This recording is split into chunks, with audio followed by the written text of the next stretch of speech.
Dear student, today we are going to discuss about the flowers. आज आपण flowers संदर्भात अभ्यास करणार आहोत.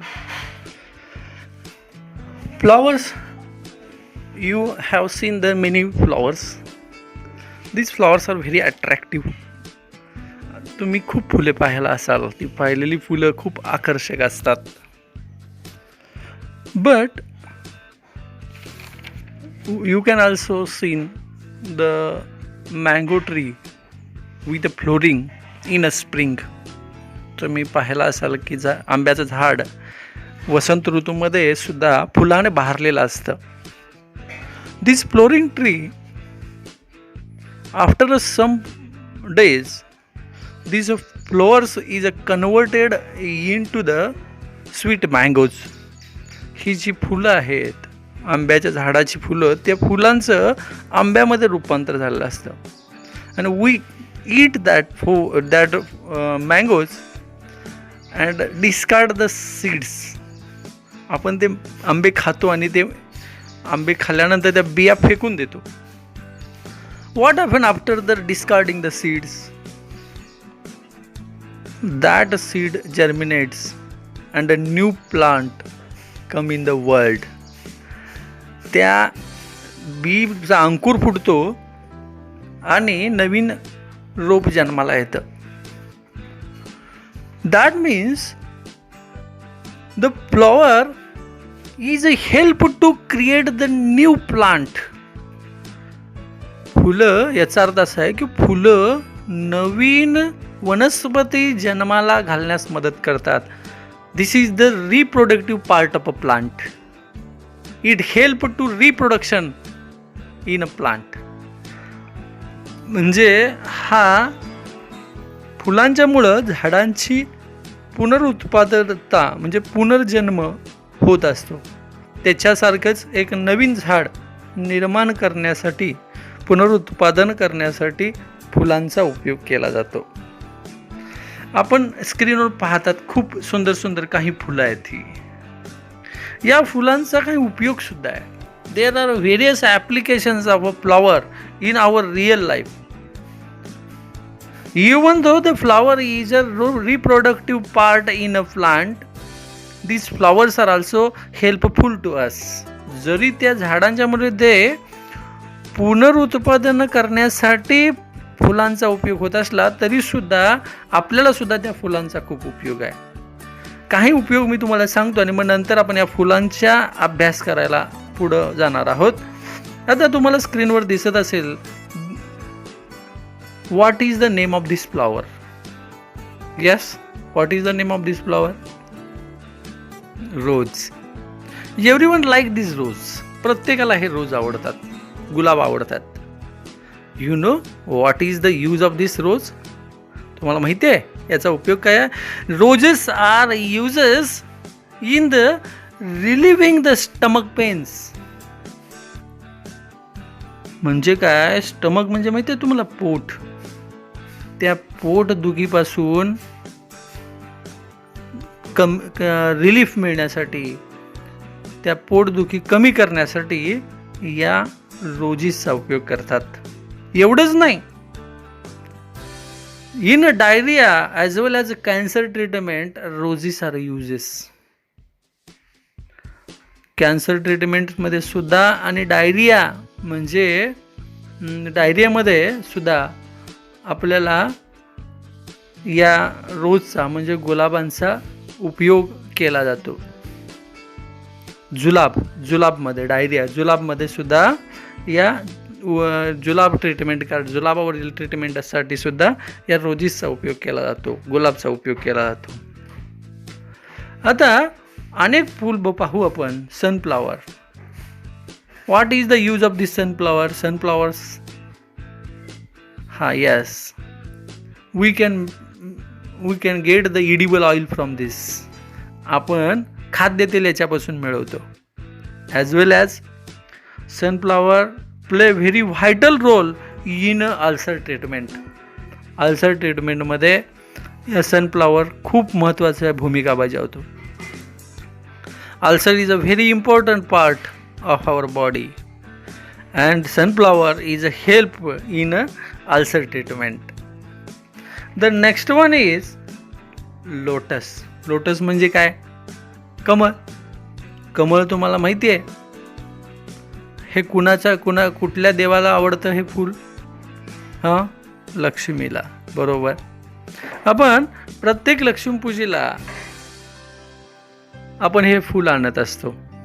तर या फुलाचा काय उपयोग आहे, किती महत्त्वाचा उपयोग आहे हे मी तुम्हाला सांगतो. Lotus is used in lower blood sugar level as well as in a cholesterol. Lower blood sugar आणि कोलेस्ट्रॉलच्या ट्रीटमेंटसाठी या लोटसचा उपयोग केला जातो. आपल्याला माहिती होतं नाही? अशी ही फुलांची माया आहे, असं या फुलांचं कार्य आहे. ही फुलं सुंदर आहेत, ही फुलं खूप आकर्षक आहेत, त्याचबरोबर ही फुलं खूप उपयोगी आहेत. अनेक 2 उपयोग मी तुम्हाला सांगतो आणि मग त्यानंतर आपण त्या फुलांच्या भागांचा अभ्यास करू. आता पुढला, ही फुलं कशाची आहेत बरं? कोण आठवतं का बघा कोणाला? ती पाहिलीत का कुठं? कशाची आहेत ही फुलं? नाव काय यांचं? हां, yes, these are the orchids. In our India, there is a very big market of perfumes. Very large market. भारतामध्ये खूप मोठं मार्केट आहे परफ्यूमचं. Many people are use the perfume every day. Whenever they are going outside, that time they use the perfumes. And that perfumes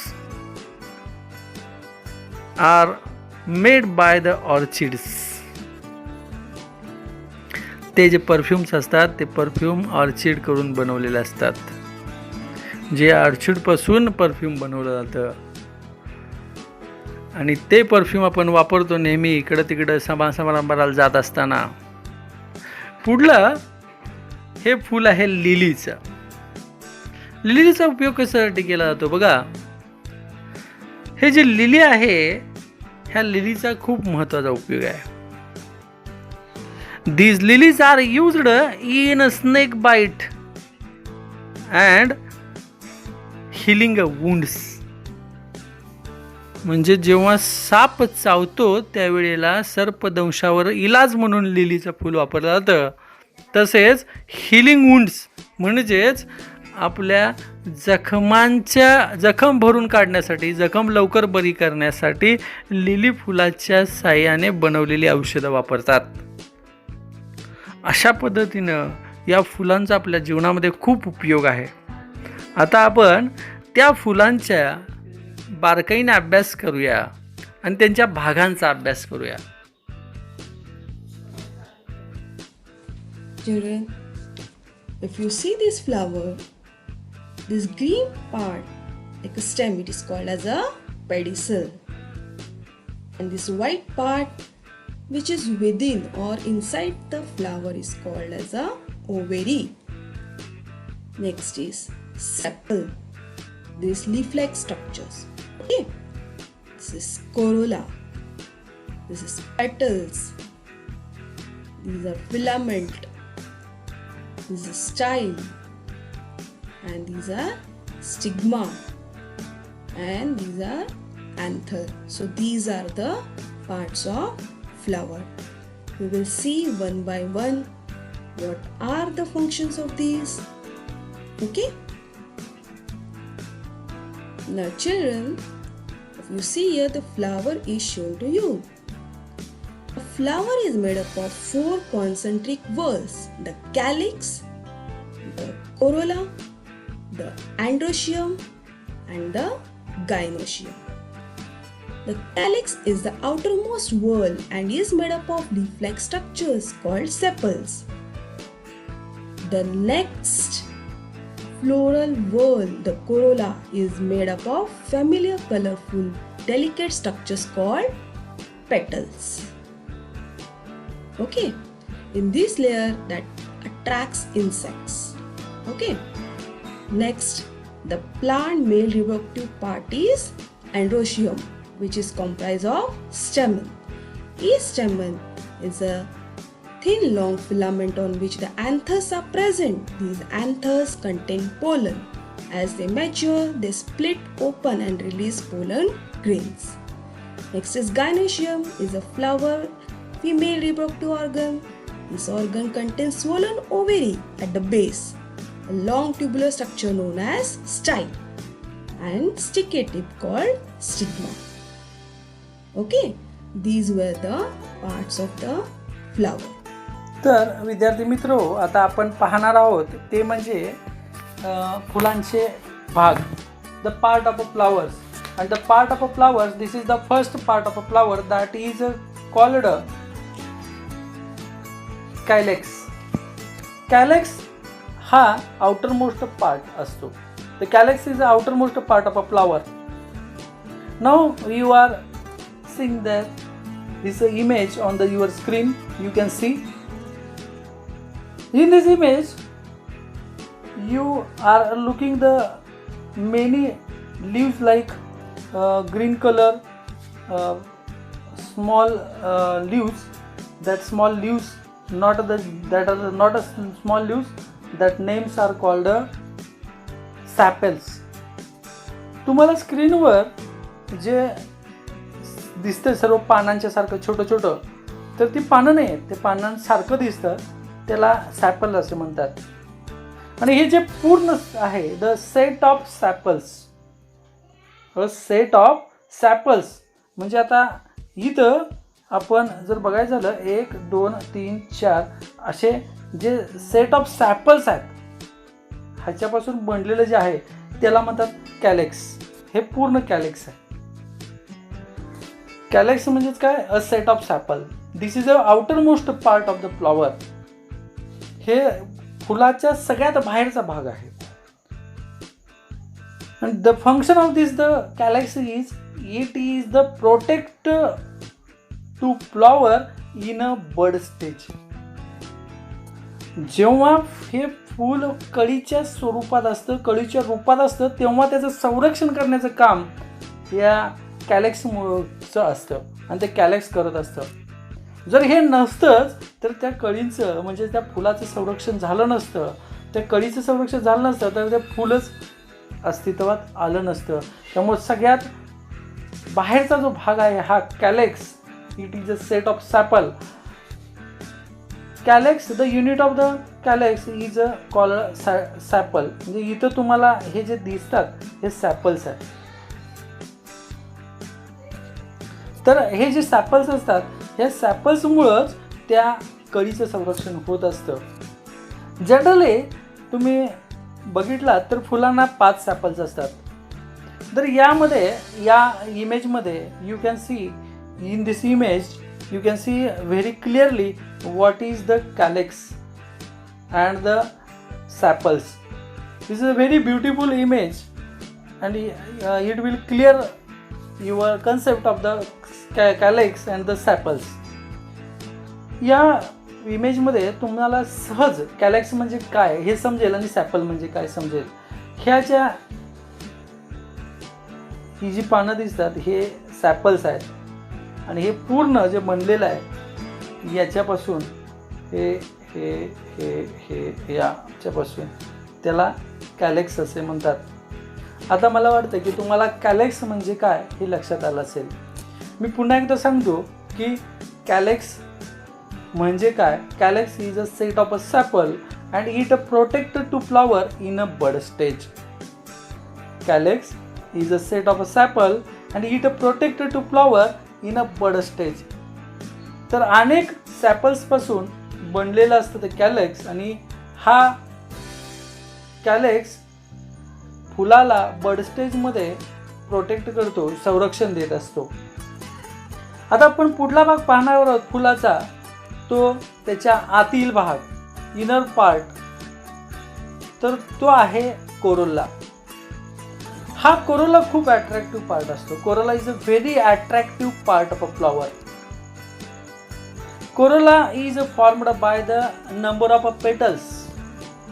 The petals are very attractive because they have the very dark or the bright colors, and due to the dark and the bright colors, the insects are attracted towards the flower.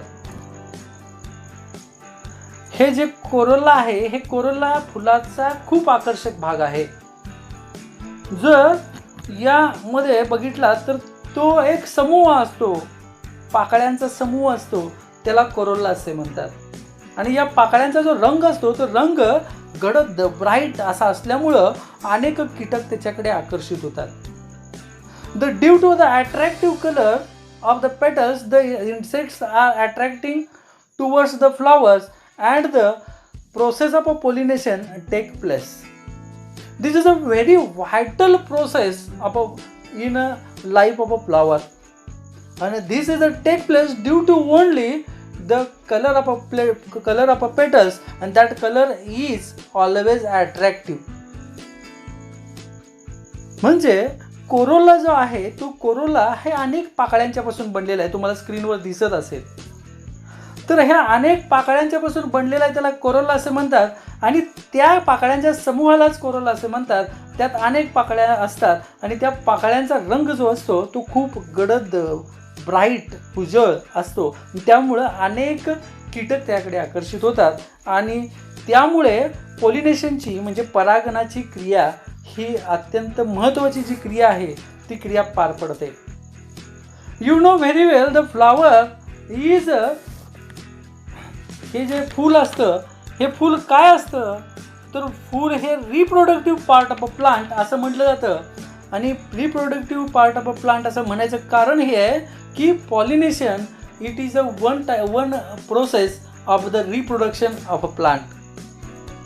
आणि त्यामुळं हे पॉलिनेशनची क्रिया होण्यासाठी म्हणजेच परागणाची क्रिया होण्यासाठी हे Corolla खूप महत्त्वाचं काम करत असतं, कारण कीटक त्यामुळे आकर्षित होतात.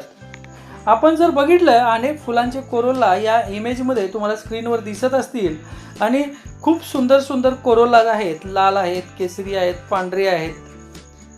तर अशा अनेक कलरचे कोरोला असतात. त्या कोरोलामुळे कीटक त्याकडे आकर्षित होतात. गुलाब जर आपण बघितला तर गुलाबाचे सुद्धा कोरोला लाल, पिवळा, केसरी असे गुलाबी असे कोरोला दिसतात. झेंडू बघितला तर झेंडूचा पिवळा, नारंगी असे अनेक प्रकारचे कोरोला असतात, अनेक रंगाचे कोरोला असतात. आणि ज्यामुळे कोरोला अशा अट्रॅक्टिव्ह असल्यामुळेच तर कीटक त्याकडे आकर्षित होतात आणि त्या कीटकांना परागकण चिकटून ते दुसऱ्या फुलांपर्यंत पोहोचतात. त्यालाच पॉलिनेशन असे म्हणतात.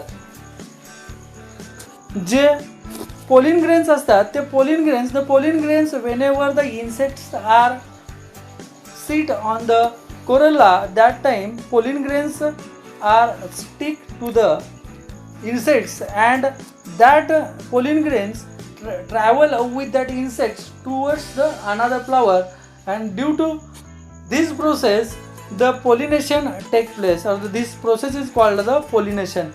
पोलिन ग्रेन जे असतात ते पोलिन ग्रेन त्या कीटकाला चिकटतात आणि ते कीटकाबरोबर वाहून दुसऱ्या फुलांपर्यंत पोचतात आणि तिथं ते पोलिन ग्रेन त्या फुलांमध्ये जाऊन पडतात आणि त्यामुळं ही पॉलिनेशनची प्रक्रिया पूर्ण होत असते. तर ही जी पॉलिनेशनची प्रक्रिया आहे या पॉलिनेशनच्या प्रक्रियेमुळंच रिप्रोडक्टिव्हिटी ही प्रक्रिया चालू राहते किंवा पूर्ण होते. आता फुलाचा तिसरा पार्ट आहे तो म्हणजे अँड्रोसियम आणि चौथा पार्ट आहे गायनोसियम. आता आपण पाहिला असाल मी याच्या अगोदरच ते जो व्हिडिओ आपल्याला ॲड केलेला आहे त्या व्हिडिओमध्ये तुम्ही पाहिला असाल हे चारीचे चारी पार्ट ते विलग करून दाखवले होते.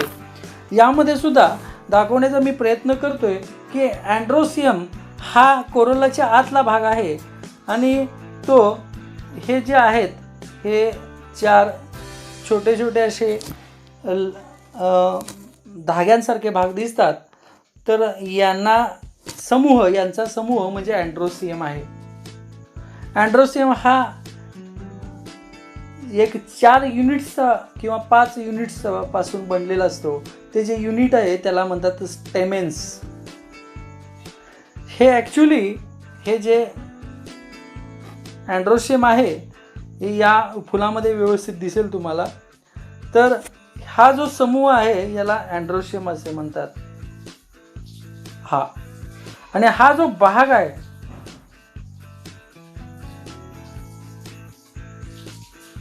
हा जो पूर्ण भाग आहे हा इथून इथपर्यंत ह्याला स्टेमेन्स असे म्हणतात. असे 4 किंवा 5 स्टेमेन्स पासून हा अँड्रोशियम बनत असतो. ॲक्च्युली यामध्ये सुद्धा तुम्हाला सहज दिसतात आणि ओळखता येतात हे अँड्रोशियम आहेत. हे सर्व मिळून अँड्रोशियम होतात. यामध्ये अनेक स्टेमेन्स आहेत. तर अनेक स्टेमेन्सपासून हे अँड्रोशियम बनतात आणि या अँड्रोशियमला मेल पार्ट असं सुद्धा म्हणतात. Androecium is a male part of a flower. Androecium is a male part of a flower. Androecium मध्ये सर्वात महत्त्वाचं कार्य काय होत असतं तर it produce the male gamete. Androecium the main function is to produce the male gamete and due to this say that the androecium is a male part of a flower. The unit formed by the stamens, this unit म्हणजे androecium, this unit formed by the stamens and generally the stamens are minimum 4 or the 5 stamens. The set of 4 or 5 stamens is called androecium. सर्वसाधारणपणे 4 ते 5 स्टेमेन्स असतात आणि 4 ते 5 स्टेमेन्सपासून हा androecium बनलेला असतो. ह्या अँड्रोशियमचं मुख्य कार्य असतं ते म्हणजे मेल गॅमेट हा प्रोड्यूस करतो, तयार करत असतो. म्हणूनच याला mail part of a flower असं सुद्धा म्हणतात. तुम्हाला हे आता मगाशीच इमेजमध्ये दाखवलं ते. आणि ते जे तो जो एक युनिट आहे अँड्रोशियमचा, हा जो एक युनिट आहे त्या एक युनिटला स्टेमेन्स असे म्हणतात. आता स्टेमेन्सबाबत आपण डिटेलमध्ये या इमेजमध्ये दाखवलेलं आहे, याच्यात आपण चर्चा करू. तुम्हाला मी यामध्ये मला आशा आहे की तुमची कन्सेप्ट क्लिअर होईल. हे एक स्टेमेन्स आहे. अँड्रोशियममधील हे एक स्टेमेन्स आहे. तर या स्टेमेन्सचे 3 भाग पडतात. Stamens have the 3 part. The first part is anther. The first part is a anther, second part is a connecting and third part this is the filament. तर जे अँड्रोशियम मधला एक युनिट म्हणजेच स्टेमेन्स आणि ते स्टेमेन्सचे जे 3 भाग पडतात तो पहिला म्हणजे अँथर, दुसरा कनेक्टिंग, तिसरा filament.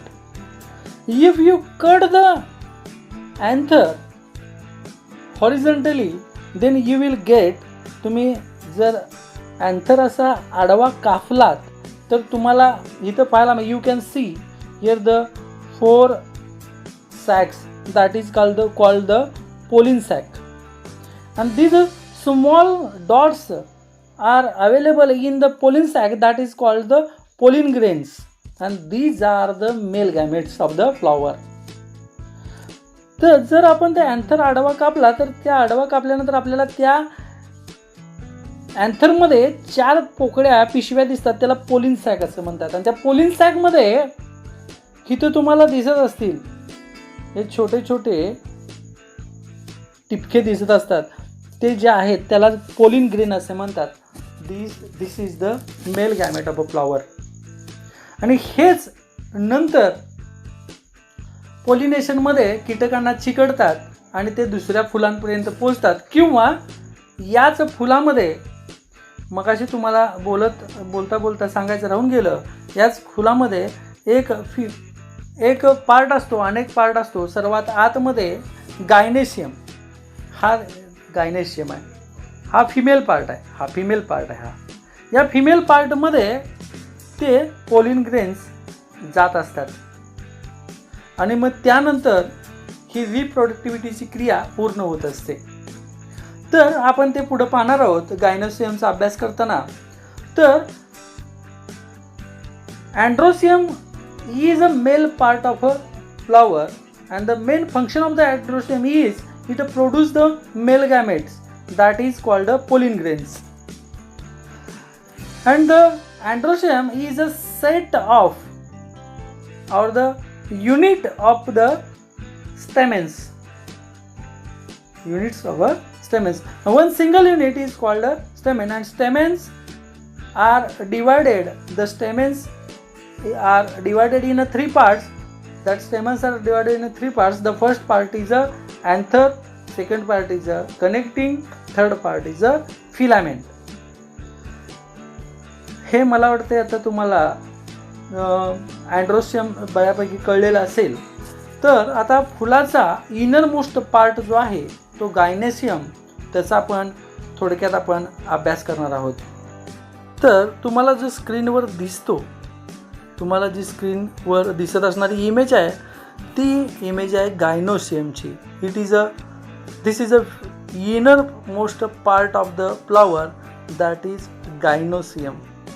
This is the female part of the flower. हा फ्लॉवरचा फिमेल पार्ट असतो. Gynoecium represent by the capital G. तर गायनोसियम कॅपिटल जीने रिप्रेझेंट करतात. ज्याप्रमाणे कायलेक्सचे एक युनिट असते सॅपल. The calyx is the outermost part and the unit of that calyx is called a sepal. Then त्याच्यानंतर येतो आतला भाग, inner part of a calyx, that is a corolla, and one unit of the corolla is called a petals. कोरोलाच्या एका युनिटला आपण पेटल म्हणतो. कायलेक्सच्या एका युनिटला सॅपल, त्याच्यानंतर आत येतो कोरोला, कोरोलाच्या एका युनिटला आपण म्हणतो पेटल. आणि त्याच्यासुद्धा आपण जेव्हा आत येतो फुलामध्ये, तेव्हा आपल्याला फुलामधला तिसरा पार्ट आपल्याला आढळतो, तो म्हणजे अँड्रोसियम. आणि अँड्रोसियमच्या एका युनिटला स्टेमेन्स असे म्हणतात. The one unit of androecium is called stamens. त्याचप्रमाणे गायनेसियमचं जे एक युनिट असतं, त्या गायनेसियमच्या एका युनिटला कार्पेल असे म्हणतात. हे जे कार्पेल आहे ते तुम्हाला स्क्रीनवर तुम्हाला दिसत आहे. तर कार्पेल हे गायनोसियमचं एक युनिट आहे आणि गायनोसियम हे एक फिमेल पार्ट आहे. तर ह्या कार्पेलच्या सगळ्यात वरचा जो पार्ट आहे याला स्टिग्मा असे म्हणतात, कुक्षी. त्याच्यानंतर ही जी पाईप दिसते त्याला म्हणतात स्टाईल, कुक्षी वृंत. आणि त्याच्यानंतर हा जो अंड्यासारखा भाग दिसतो, ओव्हरी, अंडाशय. आणि त्याच्या आतमध्ये हे सगळं तुम्हाला दिसतं का, ते हे ओव्हेल्स, हे आतमध्ये हे दिसतं ते ओव्हेल्स आहेत, त्याला बिजांड असं म्हणतात. And this is the female gametes. हे काय असतात, फिमेल गॅमेट्स असतात. तर अँथरमधून पोलिन ग्रेन्स यामध्ये याच्या स्टिग्मावर पडतात आणि मग ते आतमध्ये येतात. आणि मग त्याच्यानंतर फर्टिलायझेशनची प्रोसेस चालू होते. याबद्दल आपण जादाची इन्फॉर्मेशन पुढल्या इयत्तेमध्ये शिकणार आहोतच. तर असे हे 4 भाग फुलाचे आहेत जे आपण अभ्यासले. तर सगळ्यात बाहेरचा भाग असतो तो कायलेक्स, त्याच्यानंतर त्याच्या आतमध्ये असणारा पार्ट आहे तो कोरोला, आणि मग त्याच्यानंतर त्याच्यासुद्धा आतमध्ये असणारा फुलाचा भाग जो आहे, inner part of a corolla, that is the androecium, and the inner most part of the flower, that is called gynoecium. These are the 4 parts of the flowers which actually we have studied these 4 parts. आता फुलांच्या या 4ही भागाचे मी तुम्हाला बऱ्यापैकी तुम्हाला समजेल अशा भाषेमध्ये स्पष्टीकरण दिलेलं आहे. तर तुम्ही सर्वांनी हे स्पष्टीकरण परत ऐकून समजून घेऊन लक्षात ठेवायचं आहे.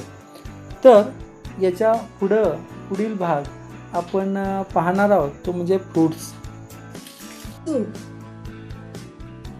Okay.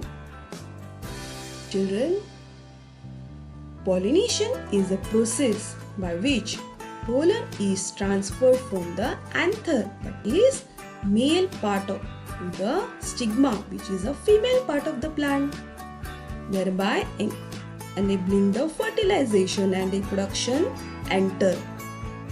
Okay, now let's see how pollination occur or how pollens reach stigma. Before that, again I will tell what do you mean by pollination. Pollination is a process by which pollen is transferred from anther to stigma. Okay, you can see this arrow. Okay, these are being carried to the stigma. Okay, and this process is called as a pollination. Okay, we see different fruits and many of the seeds are there. Sometimes one seed is there, sometimes many seeds are there which are enclosed within them. It develops from a ripe ovary. They are rich source of vitamins, minerals and fibers. Children, we like many of the fruits like grapes, banana, papaya, watermelon. Many fruits are there. Okay, they are the main source of balanced diet. Children, as we are watching about the fruit or we have studied about the fruits, now let us see or let us talk about their seed.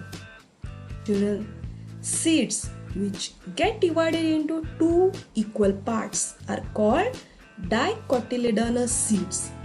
Okay children, see here. The seed is divided into two parts. Okay. Very easily it can be divided. Okay. Examples are bean. Okay. These are called as a dicotyledonous seed.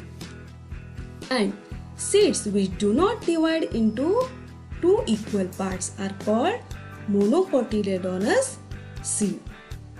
They cannot divide. Okay, if you take one wheat in hand and soak it in water, try to break it. It cannot be divided into two parts. Okay, so wheat is an example of monocotyledonous seed. Let us have the summary of both the modules which we saw. Plants, like other living organisms, have different parts. Different parts of plants perform different functions. Okay, they have different functions. Their parts. One is root system and shoot system. Root is the underground part of the plant. Root fixes the plant in the soil. It also absorbs water, minerals from the soil. Like you see here. Okay. Stem is a main part of the shoot system. The main function of the stem is to carry water and minerals to the leaves. Leaves prepare food for the plant. Leaves are generally green in color. Flower is the most beautiful part of the plant. It appears as a bird. The bird changes into the fully grown flower. Okay, and last is fruit. Fruit is formed from the flower. Fruit also protects the seed. So these were the parts of the plant we saw in both the modules about leaf, stem, root, flower and fruit. Take a homework. First question, describe the vegetative parts of the flower. Second, what are the reproductive parts of the flower? Next is, what is the difference between monocot and dicot seed? Next is, observe any of the flower, whichever you like, and describe its various parts. And last question, draw a neat and label diagram of leaf. Thank you.